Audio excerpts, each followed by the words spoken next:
কলকাতা থেকে ফিরে রাজ্যের ক্রীড়াঙ্গনে গর্বের মুহূর্ত তৈরি করল ত্রিপুরার কৈলাসহর। গত 27 ও 28 ডিসেম্বর কলকাতার পায়রাডাঙ্গা তরুণ সংঘ ক্লাব প্রাঙ্গণে অনুষ্ঠিত ইন্টারন্যাশনাল ফ্রেন্ডশিপ কাপ ক্যারেটে প্রতিযোগিতায় সাফল্য অর্জন করেছে কৈলাসহরের প্রতিযোগীরা। অল ইন্ডিয়া কিউকারান ক্যারাটে অ্যাসোসিয়েশনের উদ্যোগে অনুষ্ঠিত এই আন্তর্জাতিক প্রতিযোগিতায় কৈলাসহর থেকে অংশ নেওয়া 7 জন প্রতিযোগী বিভিন্ন ইভেন্টে প্রথম, দ্বিতীয় ও তৃতীয় স্থান অধিকার করে নজিরবিহীন সাফল্য তুলে নেয়।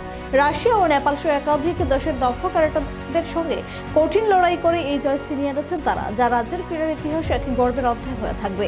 এ বিষয়ে ত্রিপুরা ব্রাঞ্চ চিফ ও এআইকে ইন্ডিয়ান অ্যাসিস্ট্যান্ট ক্রিকেট সেক্রেটারি পান্না সূত্রধর জানান, গত 25 ডিসেম্বর 2025 তারা ত্রিপুরা থেকে কলকাতার উদ্দেশ্যে রওনা দেন এবং আন্তর্জাতিক প্রতিযোগিতায় অংশ নিয়ে আজ রাজ্যে ফিরে আসেন।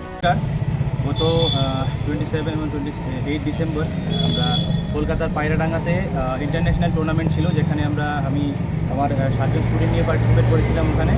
তো খুবই ভালো আমাদের টুর্নামেন্ট গিয়েছে এবং আমাদের 3টে ফার্স্ট পজিশন, একটা সেকেন্ড পজিশন এবং 3টে থার্ড পজিশন আসে।